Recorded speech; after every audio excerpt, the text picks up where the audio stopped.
Hey there, my name is Roxane Webster. And I'm Keith Alba. We are the owners and partners of my home team at Keller Williams Advantage.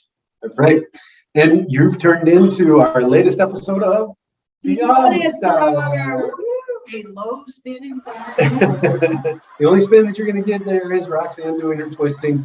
And we really do strive to bring you a non-spin, non-political kind of view on the market of real estate and really anything that talks about it. That's exactly it. That's exactly it. So go over there and hit the subscribe button, share it with everybody you know, and then hit the notification bell so that you'll hear when we've got more fantastic content that drops about every week. Yeah, right. What are we talking about today, Rox? We're talking about the state of the market in Colorado. Yeah, the real estate market and what we're seeing in it, right? There's all kinds of fodder out there, a lot of fear that's being promulgated and that kind of stuff about this bubble crash and this market crash and that it's imminent now and it's coming. I guess we're not so sure. We're not seeing Yeah. it. A few things, realities, right? Yeah. Interest rates have gone up fast, Right. right? Rocket ship fast. Rocket ship fast. I've never seen a 1 point increase over the course of a year, let alone a 2+ increase over a quarter, right? Yeah. So effectively what's happening there is the interest rates climb, it's starting to push down buyers' qualifications abilities, right? Because they're looking, the mortgage monthly payment that they're going to be making on the money that's borrowed is increasing as that interest rate is going up. And there's certain ratios that they have to be within in terms of their monthly payments versus their income. And as those rates go up, the payments go up, which means that their potential qualifying or the amount that they can qualify for is coming down. And it's a real number, right? For every 1 point increase in interest rates, a buyer's purchase power drops 10%. So what that means is, let's say you can afford a payment of X and you qualify for interest rates go up 1 point in your house.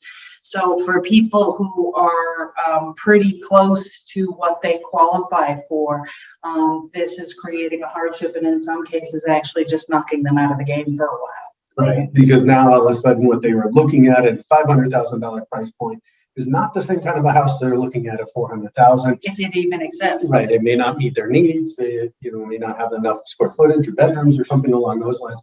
And so effectively what's happening is we're seeing some buyers leave the purchase process right there. So and when we have fewer buyers, that's less demand. Less demand would normally lead to increased inventory and stabilizing and reducing prices, but that's not really happening. Why not?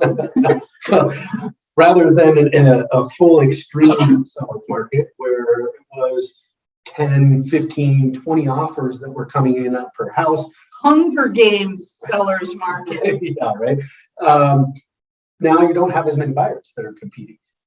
But what we're here's what we're saying here, not as many buyers is competing. So rather than the 15, 20 per offers, you may be at 5 to 7 or 5 to 10 or something along those. So there's still an extreme seller's market. It's still definitely a seller's market on stuff. We are seeing it, starting to show up in some of the stats, like number of showings per listing is going down. Number of offers, like we talked about, per house is coming down. Average days on market right now is at 14 days. So that's about twice where it was. But just for perspective,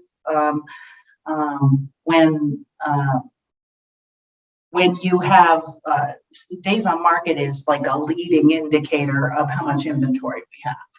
Right. And the idea of inventory, that absorption rate, is that if we never put another house on the market again, how long would it take to sell out what we've got?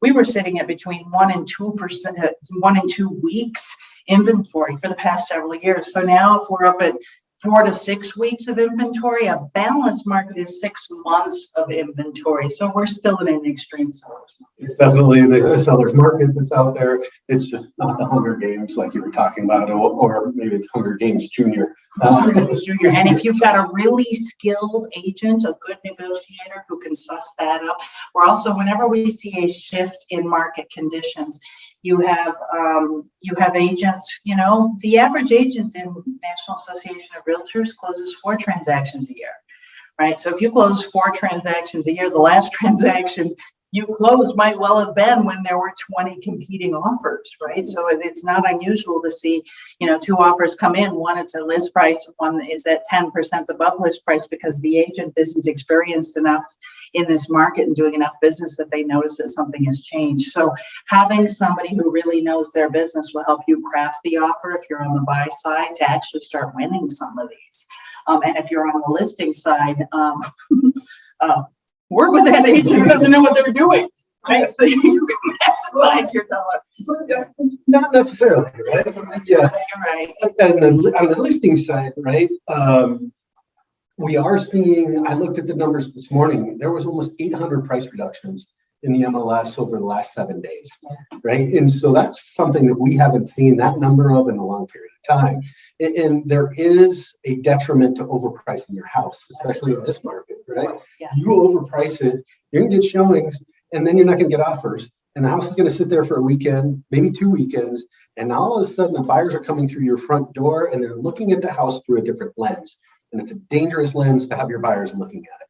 They're looking at the house saying, what is wrong with this place that everybody else that's been in here is not seeing? They're not coming through with the lens of, will this work for my family? Does my furniture fit in here? Does it have the layouts and the stuff that I want? Now they're coming in and saying, there's gotta be something wrong with it. Yeah, there's gotta be something wrong. And so on the buy and the sell side, Rox was saying a little tongue in cheek, there can be some detriments to overpricing your house and not getting the best advice.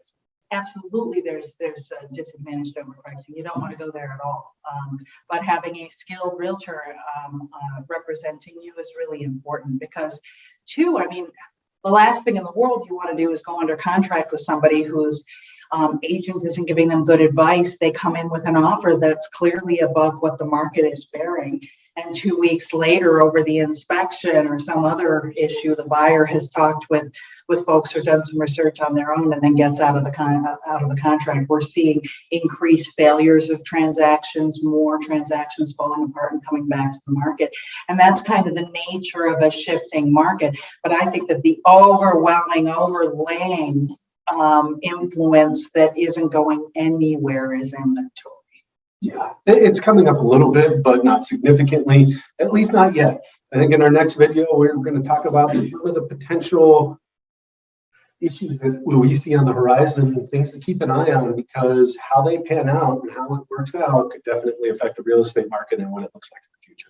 That's it. So thanks again. Hit that subscribe button, share this video, hit the notification, and thanks for joining us. Yep, we'll see you next time.